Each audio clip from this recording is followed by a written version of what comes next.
মান্না দে, যার কণ্ঠে বাঙালি হৃদয়ের দোল লাগে। তিনিও একসময় খুব ভয় পেতেন গীতিকার পুলক বন্দ্যোপাধ্যায়কে।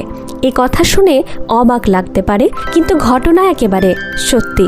ততদিনে মান্না দে আর পুলক বাবুর এক দুর্দান্ত জুটি তৈরি হয়ে গেছে। একের পর এক দারুণ সব গান তারা একসঙ্গে করেছেন। কিন্তু মান্না দে সবসময়ই চাইতেন অন্য যোগ্য গীতিকাররাও সুযোগ পান। সেই চেষ্টায় একাধিকবার তাকে ফেলেছে বিপাকে। কারণ তেমন কিছু ঘটলেই পুলকবাবু রীতিমতো গোসা করতেন। ফলে মান্না দেকে বড্ড বুদ্ধি করে সেই ব্যালেন্সটা বজায় রাখতে হতো। তালা পার্কের এক অনুষ্ঠানে মান্নাদের সঙ্গে দেখা হলো দীপঙ্কর চট্টোপাধ্যায়ের। সেদিনের ওই অনুষ্ঠানে দীপঙ্কর বাবুও গান পরিবেশন করছিলেন। পরিচয় পর্বে মান্না দে ভীষণ খুশি হলেন, কারণ সবাই জানেন মান্না দে শিক্ষিত সংস্কৃতি মনস্ক মানুষদের দারুণ পছন্দ করতেন। দীপঙ্কর বাবু তখন হাওড়া কলেজের অধ্যাপক। তার গাওয়া অনেক গান ততদিনে জনপ্রিয়। তার লেখা ও সুরে গেয়েছেন হেমন্ত মুখোপাধ্যায় থেকে দ্বিজেন মুখোপাধ্যায় অনেকেই।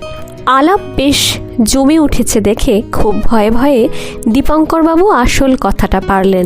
রেডিওর জন্য যদি মান্না দে কয়েকটা গান গেয়ে দেন। মান্নাদের কথা ভেবে কয়েকটা গানের কথা ও সুর তৈরি করে রেখেছেন।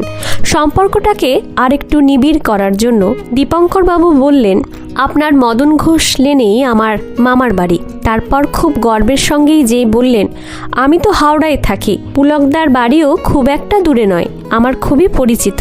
শুনেই মান্না দে আঁতকে উঠলেন। বললেন, গানগুলো আপনার লেখা ও সুর, তাই বললেন তো? খবরদার কথাটা পুলকবাবুর কানে যেন না যায়, তাহলেই আপনি গেছেন, আমিও মশাই মুশকিলে পড়ে যাব। দীপঙ্কর বাবু মুহূর্তে ব্যাপারটা বুঝে গেলেন। বম্বেতে মান্নাদের কাছে গানগুলো পাঠানো হলো। গান শুনে মান্নাদের চিঠি দিলেন, তিনি রাজি। কলকাতায় এসে দীপঙ্কর বাবুর কাছে গানগুলো ভালো করে শিখলেন। মান্না দে সব সুরকারকেই বলতেন, গানটা আমাকে একটু শিখিয়ে দেবেন। গানের রিহার্সাল তো হলো। মান্না দে এবার একটু মুচকি হেসে বললেন, কি দীপঙ্কর বাবু, পুলক বাবুর কানে খবরটা যায়নি তো? দীপঙ্কর বাবু বললেন, না, কিন্তু পরে তো জানতে পারবেন। মান্না দে অভয় দিয়ে বললেন, ও নিয়ে আপনি ভাববেন না, আমি ঠিক সামলে নেব। হিমাংশু বিশ্বাসের মিউজিক অ্যারেঞ্জমেন্টে মান্না দে আকাশবাণীর জন্য অসাধারণ 3টি গান উপহার দিলেন। আমি আকাশ হতে পারি যদি সূর্য জেলে দাও, জবাব চেয়েও না এই প্রশ্নের, আর কথা দিতে এলে কেন ফিরে চলে গেলে। এমনই আরও শিল্পী স্মৃতি পেতে চ্যানেলটি সাবস্ক্রাইব করতে ভুলবেন না। দেখা হবে পরের পর্বে নতুন গল্প নিয়ে।